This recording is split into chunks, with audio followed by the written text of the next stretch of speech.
Yasop ng red-haired pirates. Nagpasabog ng barko sa isang bala lang.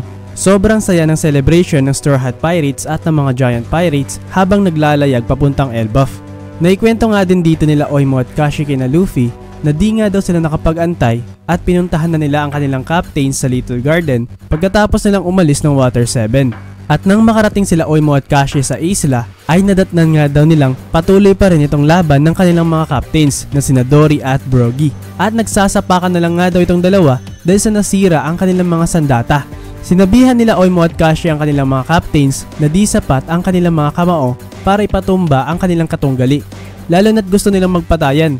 Kaya na-convince nila ang kanilang mga captains na bumalik na lang ng Elbaf para magkaroon ng sandata ulit. Then nagtanong naman si Nami kung patuloy pa rin nga ba itong laban ng dalawang captains na ngayon may mga sandata na sila. At mabilis namang sagot ng dalawa na oo daw.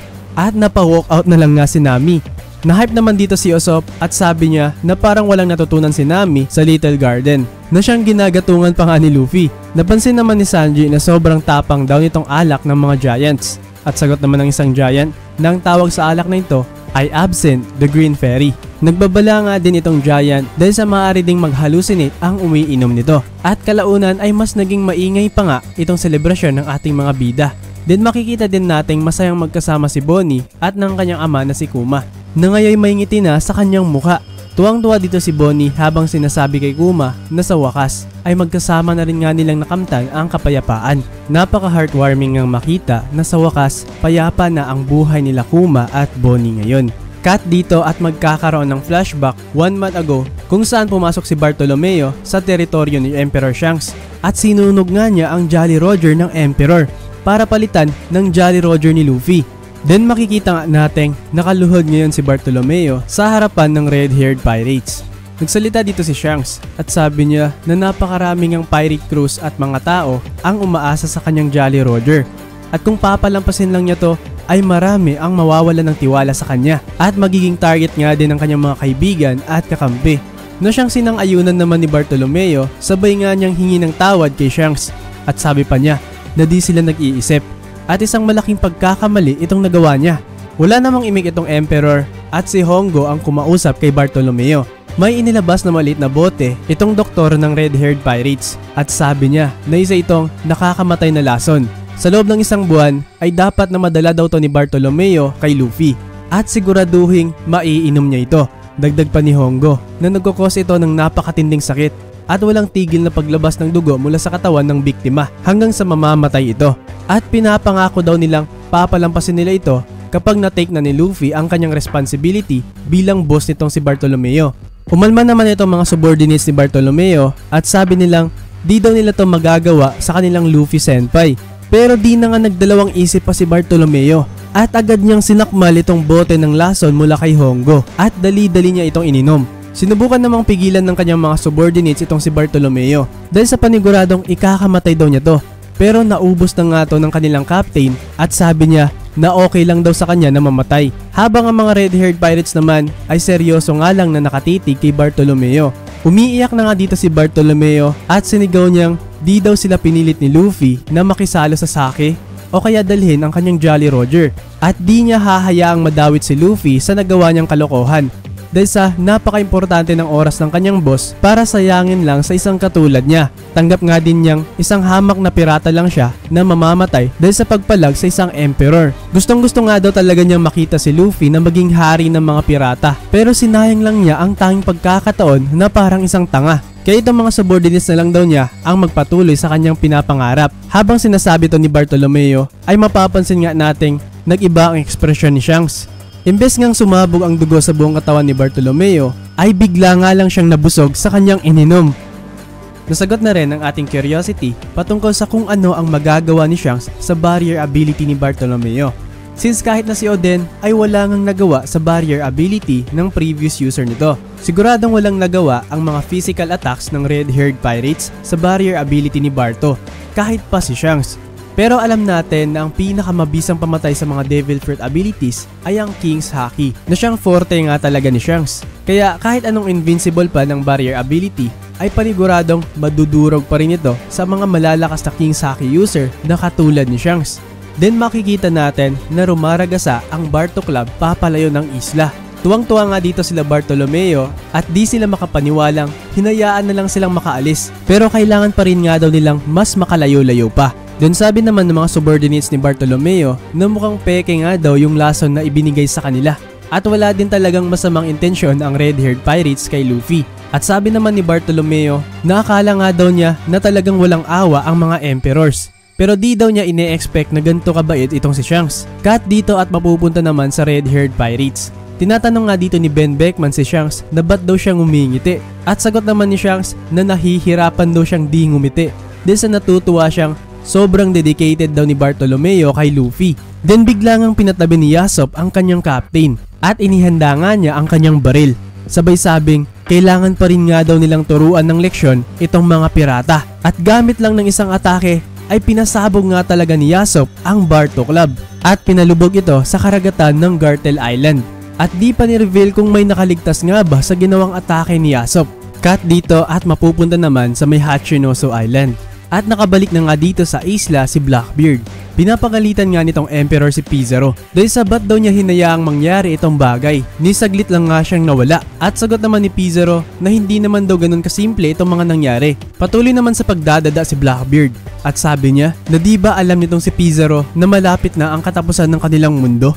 Di na rin sikreto ang patungkol sa mga road poneglyphs. Kaya paniguradang magbabanggaan na rin nga silang mga emperors para makuha ang mga to. Gagalaw nga din ang world government at ang mga navy kaya mahihirapan nga daw silang manalo kapag di sila handa. At si Kobe nga daw itong tanging alas nila at hinayaan pa ni Pizarro na makatakas ito. Nagsasorry naman dito si Pizarro at sabi niya na makinig daw muna itong si Blackbeard. Dahil sa hindi naman daw niya to hinayaang makatakas na lang. Then makikita naman natin si San Juan Wolf na tumutulong para maayos ulit ang mga gusali sa isla. At sa sobra niyang laki ay nasisira din nga niya ang mga to. Kasabay din nito ang pagkabigla ni Blackbeard nang malaman niya na pati si Moria ay nakatakas din. Nagwawala naman dito ang mga pirata habang sinasabi sa kanilang komodor na handang-handa sila para sa kahit na ano. At alam daw ng lahat na siya ang natatanging individual na siyang makakakuha ng One Piece at maghahari sa buong mundo. Then makikita natin na kasama nga din ni Blackbeard dito ang kanyang mga Titanic captains. At nasisiyahan nga din siya dahil sa moral ng kanyang mga subordinates. Tinanong na nga din niya dito si Kuzan sa kanyang ire-report. Pinalam nga ni Kuzan sa kanilang komodor na kahit nakatakas si Kobe, ay nahuli naman daw nila si Garp. At sabi pa dito ni Pizarro na eto daw yung sinasabi niyang mas magandang bawi. Andito nga din si San Juan Wolf at sabi niya na di daw talaga nauubusan ng alas si Blackbeard. Then patuloy naman ni Kuzan na balak daw talaga niyang patayin si Garp pero nakasurvive pa rin nga daw to. At sabi naman ni Blackbeard kay Kuzan na relax lang daw siya dahil sa kakaunti nga lang talaga ang may kakayahang hulihin ang katulad ni Garp. At sabi naman ni Kuzan na nagtulong-tulong daw sila at di naman siya lang itong lumaban. Then sabi naman ni Burgess na mukhang pinapaboran daw sila ngayon ng panahon. Makikita din nga natin dito si Pudding. At sabi pa ni Blackbeard na idagdag pa daw nila sa kanilang swerte itong individual na mula sa 3i tribe. Then inutos naman ni Blackbeard na tawagan si Lafitte at i-reveal ngang nasa Navy Shipping HQ si Lafitte ngayon. Tinatanong ni Blackbeard dito na kung ano na raw ang galaw ng mga Revolutionary Army. At sabi naman ni Lafitte na mukhang epektibo daw itong ginawang atake ng Revolutionary Army. At itong bondola sa Redport na nagdadala ng mga pagkain papuntang Marijo ay walang tigil sa pagkasira. Lahat ng mga supply galing sa iba't ibang bansa ay napatigil din. At kahit na masecure ng mga Navy itong mga pagkain, ay di naman nila napipigilan itong sabotaheng ginawa sa mga bondola para bumagsak ito.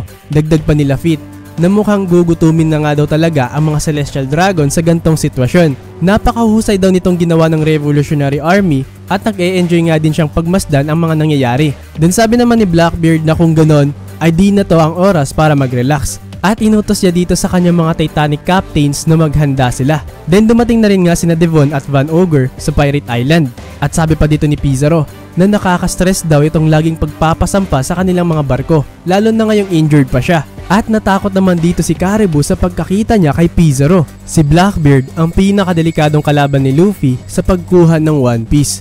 Dahil sa ngayon nga ay sobrang dami na niyang alas na magagamit para sa kanyang mga plano.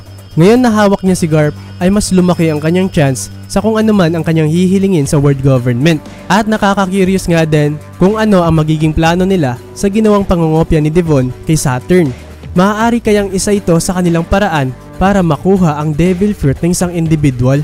once na mamamatay ito? Napakadelikado nga din ng impormasyong maibibigay ni Caribou. Malalagay sa panganib ang Wano dahil sa nandirito ang Pluton. At ang Fishman Island dahil sa nandirito si Shirahoshi na Poseidon. Well, mukhang may kakasanga din talaga ang Straw Hat Pirates at Blackbeard Pirates. Lalo na once marireveal sa mundo na hostage ng Blackbeard Pirates si Garp ngayon. O di kaya once na malaman ni Luffy na inatake ni Blackbeard ang Wano at ang Fishman Island. Pero nakaka-curious ngang kung ano ang magiging reaksyon ni Dragon patungkol dito. And since parang binabantayan din ng Blackbeard Pirates ang Revolutionary Army, maaari kayang magbabanggaan din sila sa hinaharap. Then mababalik naman sa ating mga bida. 2 araw nang nakakalipas nang umalis sila mula sa Egghead Island. At dito ay may problema na naman ang ating mga bida dahil sa biglangang nawala ang Sanigo. At sabi pa ni Jinbei na kailangan nilang mahanap ang ibang Straw Hats at di pwedeng dumating sila ng Elbaf na di sila kumpleto. At sabi naman dito ni Robin na baka raw nalamon sila ng isang isda. At sabi naman ni Frankie na huwag magsalita ng ganito si Robin. Pero totoong higante nga daw ang mga isda dito. Kaya maaaring magkakatotoo itong sinabi ni Robin. At makikita nga natin dito na mas malaki pa ang mga isda sa karagatan ng Elbaf kumpara sa barko ng mga Giants. Cut dito at mapupunta naman sa isang scene kung saan may tumatawag kay Nami at ginigising siya sa mga sandaling ito. Makikita natin ngayon si Nami na may suot na pang Viking na damit. Napahawak siya sa kanyang noo at sabi niya na mukhang naparami daw ang kanyang nainom. Then i-reveal na ngang nasa isang higanteng silig ngayon si Nami. At dito na nagtatapos ang chapter 1126 ng One Piece. Well, sobrang angas nga nitong chapter at mukhang makikilala na nga natin kaagad ang prinsipe ng Elbaf na si Loki. Kita-kits tayo ulit sa susunod na chapter. At kung may mga opinion din kayo patungkol sa chapter, ay comment down below na. So kung nagustuhan nyo man ang ating video, ay wag po sanang kakalimutang mag-iwan ng like sa atin at pakibalibag na rin ang subscribe button at notif bell.